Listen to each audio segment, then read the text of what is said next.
ఈరోజు నా shooting cancel అయిందండి. నాకు బయట అసలు ఏం వర్క్ లేదు. ఇంట్లో పిల్లలు ఖాళీగా ఉన్నారు, హాలిడేస్ కదా. సో నేను యశు బయటికెళ్ళి ఇది తీసుకొచ్చి అది తీసుకొచ్చి ఎప్పుడు వండుతూనే ఉంటాం కదా. సో ఈరోజు వంట ఇంట్లో క్యాన్సిల్ చేసి బయటికెళ్ళి చక్కగా షికారుకెళ్ళి అత్తమ్మని షికారుకి తీసుకెళ్ళి పిల్లల్ని షికారుకి తీసుకెళ్ళి ఈరోజంతా బయట స్పెండ్ చేద్దాం అనుకుంటున్నాం. మేము షికారుకి వెళ్తున్నాం. ఇది మా ఆడపడుచులు మా ఆయన చూస్తే ఇంకా మీకు ఏం పని ఉంది. సో అమ్మ, ఈరోజు మనం బయటకు వెళ్తున్నాం, షికారుకి వెళ్తున్నాం. ఎక్కడికి వెళ్దాం, నీకు ఏం కావాలో చెప్పు. ఎక్కడికి తీసుకుపోతావు? నువ్వు ఎక్కడికైనా అక్కడికి. నీకు ఫస్ట్ ఏం కావాలో చెప్పు. నువ్వు తీసుకుపోయినాక అక్కడ చూసి నాకు ఏమి నస్తే అవి తీసుకుంటా. సరే, చెప్పాలని నేను చెప్పినాడు ఉంటే ఉండే. ఎట్లా నువ్వు చెప్పరా, అదే ఉన్న దగ్గరికే తీసుకోవచ్చు. స్టీల్ గిన్నెలో లేకపోతే కూరగాయలు పెట్టుకోవడానికి 2 డబ్బాలో తీసుకుంటా. పిండి వద్దా? పిండి కావాలి, జొన్న పిండి.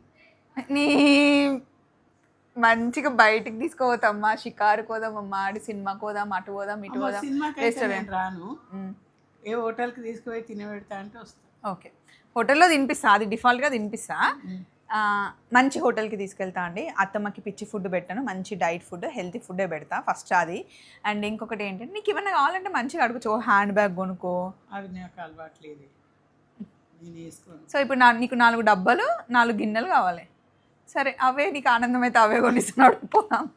సో మేము షికారుకి వెళ్తున్నాం, మీరు ఫాలో అవ్వండి. బాయ్.